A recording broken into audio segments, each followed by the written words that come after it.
Assalamualaikum warahmatullahi wabarakatuh. Perkenalkan, nama saya Bagas Arifah Reza. Saya dari kelas Administrasi Negara 4R. NIM saya 11970513456. Nah, pada video kali ini saya akan menjelaskan tentang otonomi daerah. Otonomi daerah. Apa itu otonomi daerah? Secara bahasa, otonomi adalah kewenangan. Daerah adalah suatu wilayah. Menurut pasal 1 Undang-Undang Nomor 22 Tahun 1999. Menurut pemerintah daerah, otonomi daerah adalah kewenangan daerah otonom untuk mengatur dan mengurus kepentingan masyarakat setempat menurut prakarsa sendiri, berdasarkan aspirasi masyarakat sesuai dengan peraturan perundang-undangan. Nah, sedangkan menurut Undang-Undang Pasal 1 Nomor 32 Tahun 2004, otonomi daerah adalah hak, wewenang, dan kewajiban daerah otonom untuk mengatur dan mengurus sendiri urusan pemerintah dan masyarakat sekitar. Selanjutnya, apa itu daerah otonom? Daerah otonom adalah kesatuan masyarakat hukum yang mempunyai batas-batas wilayah yang berwenang mengatur dan mengurus urusan pemerintah dan kepentingan masyarakat setempat menurut prakarsa sendiri berdasarkan aspirasi masyarakat dalam sistem Negara Kesatuan Republik Indonesia. Mengapa ada otonomi daerah?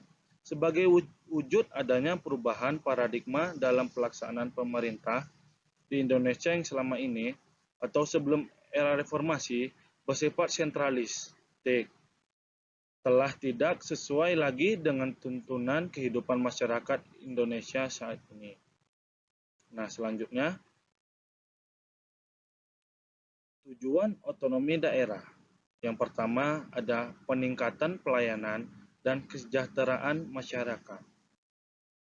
Yang kedua, pengembangan kehidupan demokrasi. Yang ketiga, keadilan. Yang keempat, pemerataan. Yang kelima, pemeliharaan hubungan yang serasi antara pemerintahan daerah dan pusat. Yang keenam, mendorong untuk memberdayakan masyarakat. Dan yang ketujuh, menumbuhkan kreativitas, meningkatkan peran serta masyarakat, dan mengemban peran dan fungsi DPRD. Selanjutnya, landasan pelaksanaan otonomi daerah, yaitu ada dari pasal 18 di UUD 1945. Ada juga di TAP MPR nomor 15 MPR 1998 yang tentang penyelenggaraan otonomi daerah, penggunaan dan pengaturan sumber daya nasional, dan perimbangan keuangan pusat dan daerah. Dan ada juga landasannya di Undang-Undang Nomor 22 Tahun 1999 tentang pemerintahan daerah diubah menjadi Undang-Undang Nomor 32 Tahun 2004. Dan selanjutnya ada di Undang-Undang Nomor 25 Tahun 1999 yaitu tentang perimbangan keuangan pusat dan daerah. Diubah menjadi Undang-Undang Nomor 33 Tahun 2004. Berkaitan dengan hubungan keuangan, dalam Undang-Undang Nomor 33 Tahun 2004 ditegaskan bahwa pendanaan penyelenggaraan pemerintah agar terlaksana secara efisien dan efektif serta untuk mencegah tumpang tindih ataupun tidak tersedianya pendanaan pada suatu bidang pemerintah diatur sebagai berikut. Yang pertama, penyelenggaraan pemerintah yang menjadi kewenangan daerah dalam rangka desentralisasi dibiayai dari anggaran pendapatan belanja daerah atau APBD. Dan yang kedua ialah penyelenggaraan kewenangan pemerintah yang menjadi tanggung jawab pemerintah dibiayai dari anggaran pendapatan belanja negara atau APBN. Selanjutnya yaitu asas-asas otonomi daerah. Yang pertama itu adalah desentralisasi. Desentralisasi adalah penyerahan wewenang dari pusat ke daerah otonom untuk mengatur dan mengurus urusan pemerintah dalam NKRI. Yang selanjutnya ada dekonsentrasi. Dekonsentrasi adalah pelimpahan wewenang pemerintah oleh pemerintah kepada gubernur dan atau kepada instansi vertikal di wilayah tertentu. Yang selanjutnya yaitu ada tugas pembantuan. Tugas pembantuan yaitu penugasan dari pemerintah kepada daerah. Selanjutnya contoh-contohnya. Contoh desentralisasi yaitu Dinas Pendidikan mengatur pola pendidikan, Dinas Perikanan mengatur potensi perikanan di daerah. Itu ada juga pemilihan kepala daerah. Selanjutnya dekonsentrasi. Contohnya seperti kantor pelayanan pajak untuk masyarakat. Yang selanjutnya tugas pembantuan. Yaitu contohnya seperti kegiatan penanggulangan kemiskinan P2KP.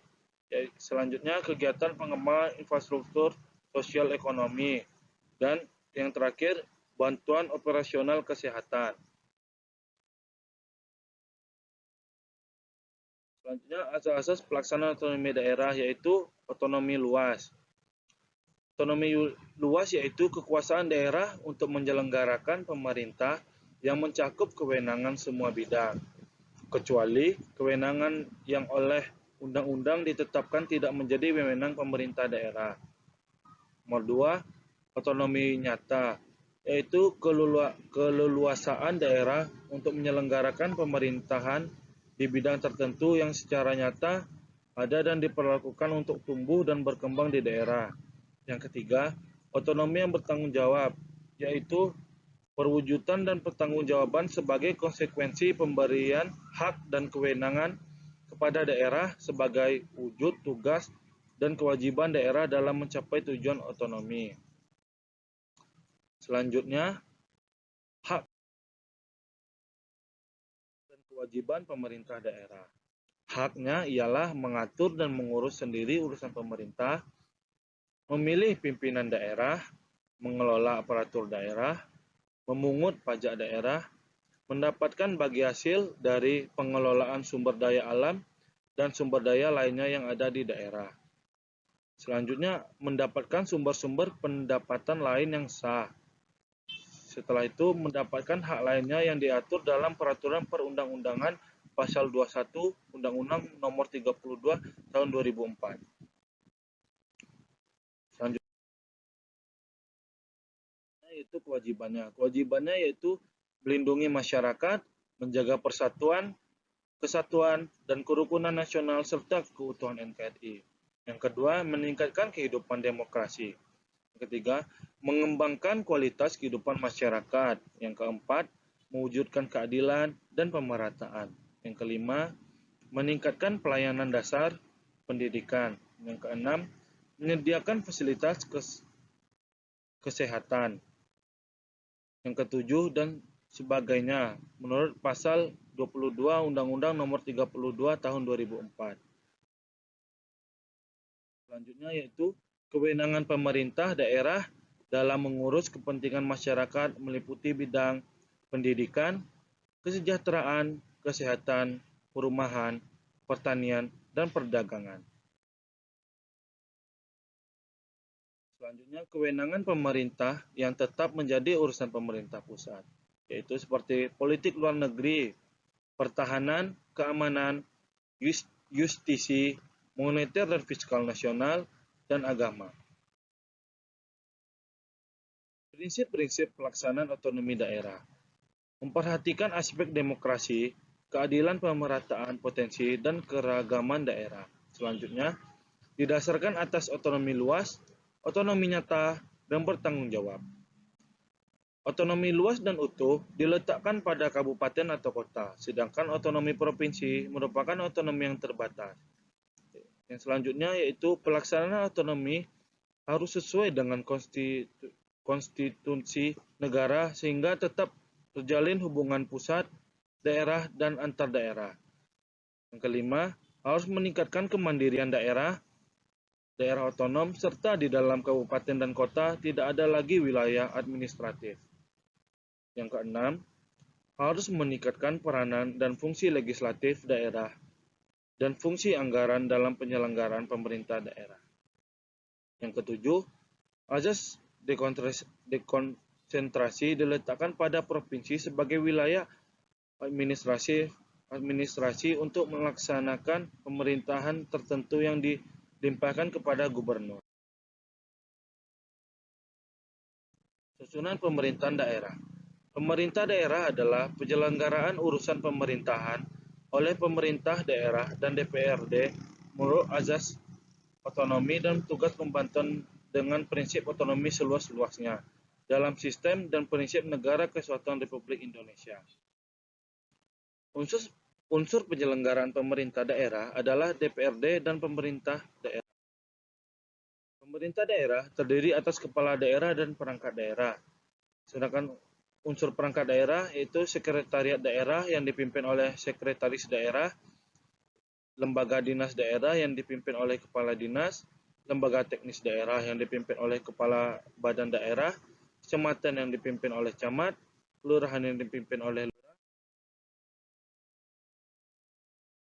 Pemerintahan daerah ada dua tingkatan, yaitu pemerintahan daerah provinsi yang dipimpin oleh gubernur dan pemerintahan kabupaten atau kota yang dikepalai oleh bupati atau wali kota yang berkedudukan sebagai kepala daerah otonom dan bertanggung jawab kepada DPRD.